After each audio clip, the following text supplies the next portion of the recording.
Em entrevista polêmica do Bottas, falando sobre Verstappen. Alpine critica motores da Mercedes. Alonso fala sobre o desempenho da Aston Martin esse ano. Em entrevista da Aston Martin. Contratações na Ferrari. Leclerc confiante. Revelação da Mercedes. E a palavra de Hamilton na Ferrari. As principais notícias relevantes da Fórmula 1 desta segunda-feira, aqui no canal Treta F1 para você. Todo dia no início da noite tem vídeo informativo para você. É fã da Fórmula 1 acompanhar a melhor cobertura interativa da Fórmula 1. Lembrando que hoje mais cedo lancei um vídeo sobre qual piloto mais ganhou e mais perdeu posições na primeira volta de cada corrida do ano passado. Confere lá. Deixa o like nesse vídeo, inscreva-se no canal e compartilha para os amigos. Olha o que o Bottas falou sobre o Verstappen, pessoal. Rápido, consistente e sem erro. Lembrando que Bottas correu muito contra o Verstappen, enquanto pilotava pela Mercedes. Já não podemos dizer isso enquanto Bottas pilotava pela Sauber, né? Mas pela Mercedes, Bottas disputou bastante com o Verstappen e ele fala, abre aspas, todos, quando correm contra ele, sabem que ele é muito consistente e não comete mais erros, ao contrário do que aconteceu no início da carreira. Verstappen erra menos agora. Interessante, hein? O que é natural, porque agora ele está no auge da carreira. Ele é muito rápido, é talentoso e agora também tem experiência e confiança. Por isso é um piloto muito difícil de bater. Mas é claro que ele também precisará do carro no futuro, como vimos em 2024, com os muitos vencedores diferentes que houve. O melhor carro, consistência, em qualquer cenário, é sempre capaz de fazer uma boa volta. Além disso, durante as corridas, ele é sempre muito inteligente. Então, no geral, ele está completo. E é por isso que ganhou o título tantas vezes. Finalizou o Valtteri Bottas sobre o Verstappen. Bem honesta a entrevista do Bottas, né, pessoal? Comenta aí sua opinião. A Alpine, meus amigos, vai receber os motores Mercedes, não mais os motores Renault. Sim, os motores Renault. Não é de hoje que estavam tendo um probleminha de desempenho e confiança. E a Alpine era a única equipe do grid que utilizava motores Renault. Porém, existe uma grande filosofia que uma equipe só consegue ser campeã ou ter um bom desempenho desde que essa equipe construa seu próprio motor. Ferrari, Mercedes, Red Bull futuramente. Mas segundo o diretor da Alpine, David Sanchez, essa filosofia não é mais necessária. E agora com os motores Mercedes, não vai ser motivo para a equipe não ter um bom desempenho. Seja cliente ou fábrica, não é mais questão de se pode tirar mais proveito. Essa filosofia existe, pessoal, porque é claro que a equipe de fábrica vai fabricar seu motor para o projeto específico do seu carro. E vai simplesmente emprestar o motor para uma equipe qualquer cliente que queira os motores. Eu já falei sobre isso várias vezes para vocês, que a Aston Martin reclamou muito disso nos anos anteriores, que o motor e câmbio da Mercedes, que era fornecido para a Aston Martin, não permitia que a Aston Martin deixasse o design do carro aerodinâmico como eles queriam, principalmente da traseira do carro, que é onde fica a caixa de câmbio. E o argumento do diretor da Alpine foi o seguinte, que do jeito que estão os regulamentos aerodinâmicos, muito restritivos, não tem como, ou é impossível, o fabricante do motor ser mais favorecido do que o cliente, finaliza o diretor da Alpine. A Alpine foi uma equipe que terminou bem o ano anterior. Pessoal, olha essa entrevista do Alonso, olha o que ele disse aqui, vem comigo. Ele comentou sobre o fim do ano, dizendo o seguinte, o fim do ano foi difícil para mim. 2024, tá? Tive infecção intestinal, febre, tomei antibióticos e depois de me recuperar internamente, estava sendo surrado no Brasil pelos músculos das minhas costas. Os ossos da clavícula e do ombro quase pulavam para fora do carro. Pessoal, isso é bem comum, tá? Porque o assento do carro é moldado para o piloto. Não só o assento, mas algumas partes internas do cockpit também. É tudo muito justo. Após a doença, o Alonso teve uma mudança muito acentuada no seu corpo, massa muscular, etc., que acabou deixando ele diferente. Como a Fórmula 1 é no limite, hein? E agora chegou a parte mais polêmica da entrevista dele. Ele diz que certamente não vai ter vitórias em 2025. Certamente. Só espera que seja melhor que 2024. Mas também não vamos ganhar o campeonato. Existem mudanças chegando no regulamento e a Adrian Newey vai começar a trabalhar no projeto de 2026 a partir de abril deste ano. É só curioso que em quase todas as entrevistas da Aston Martin, de qualquer cenário ou parte técnica, tanto dos pilotos, Alonso principalmente, né, eles sempre falam na confiança do Adrian Newey.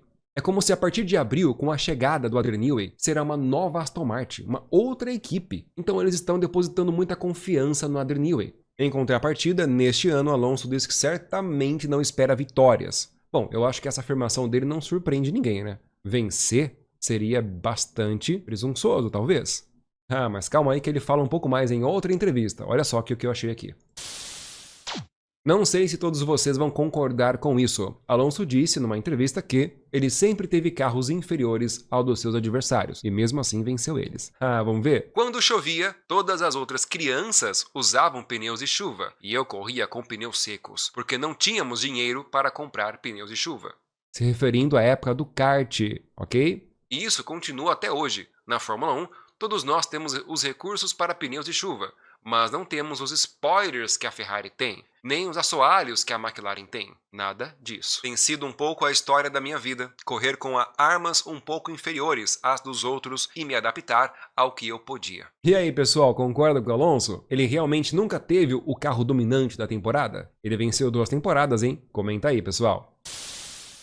E para finalizar o editorial com a Aston Martin, a equipe visa ritmo de time vencedor e busca acertar pelo menos 90% das atualizações em 2025. Lembrando que a Aston Martin trocou o chefe de equipe, tá? Antes era o Mike Crack, agora é o Andy Caldwell. E assim que assumiu a Aston Martin, a maior crítica dele foi a incapacidade que a equipe teve nos últimos anos de acertar atualizações. Não fazia atualização, fabricava uma nova peça que tem um custo, mas quando instalava no carro não dava o resultado esperado. Gasta dinheiro, gasta tempo e não vem resultado. Ele fala que a equipe Aston Martin foi a equipe que mais lançou atualizações no ano passado, mas elas não se traduziram em tempo de volta. E ele fala bastante, o que eu vou resumir para vocês. A equipe precisa ter certeza de que os procedimentos na fábrica estejam funcionando bem para garantir que quando fabricarem uma peça e levarem para o circuito, pelo menos 90% de certeza que vai funcionar, atendendo às expectativas geradas. E ele cita ferramentas de CFD, túnel de vento, simulação em computador. Tudo isso permite prever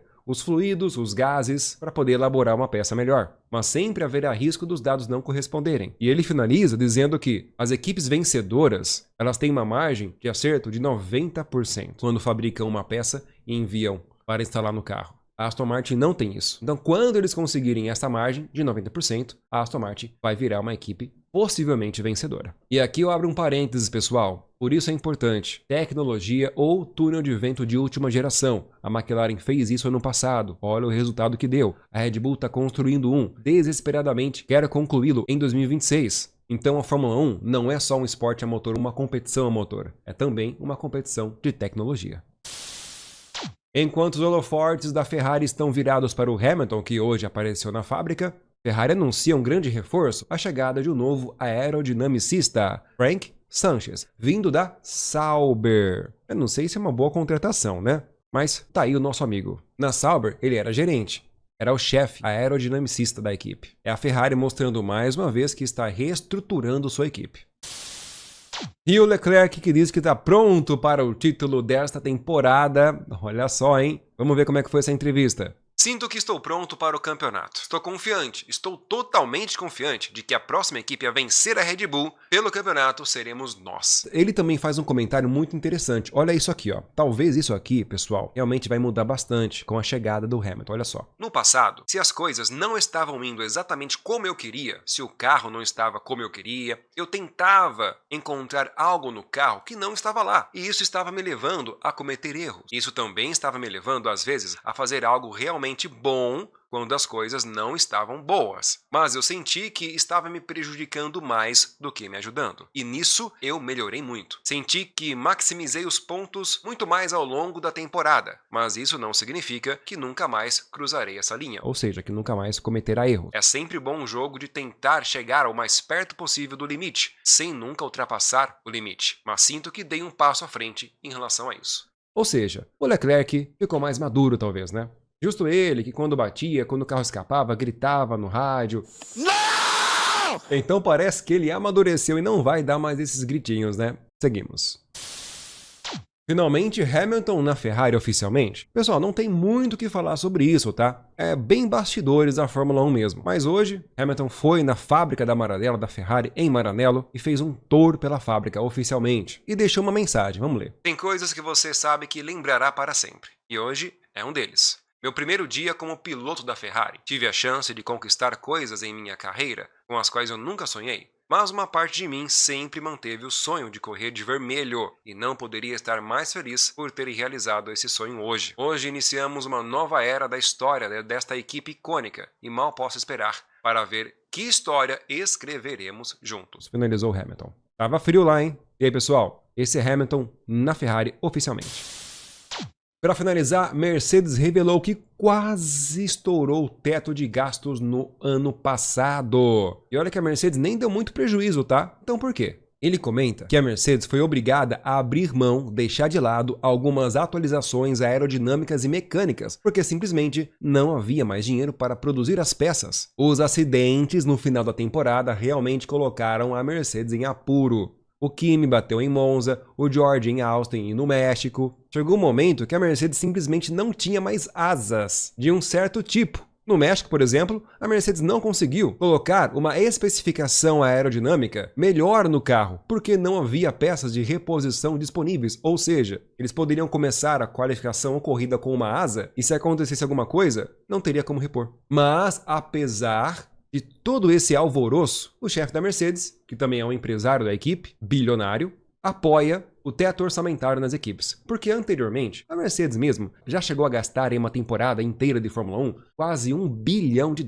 E hoje o limite é de aproximadamente 150 milhões de dólares. É muito menos. E isso é igual para todas as equipes, o que faz o campeonato financeiramente ser igualitário, equitativo para as equipes no modo competitivo. E esse foi o vídeo de notícias da segunda-feira e também do fim de semana, tá? Então já sabe, todo dia ou quase, à noite no canal Treta F1 tem videozão atualizando vocês com as principais informações dos bastidores e cobertura interativa da Fórmula 1. Deixa o like, inscreva-se no canal e compartilha para os amigos. Deus abençoe a todos. Até já!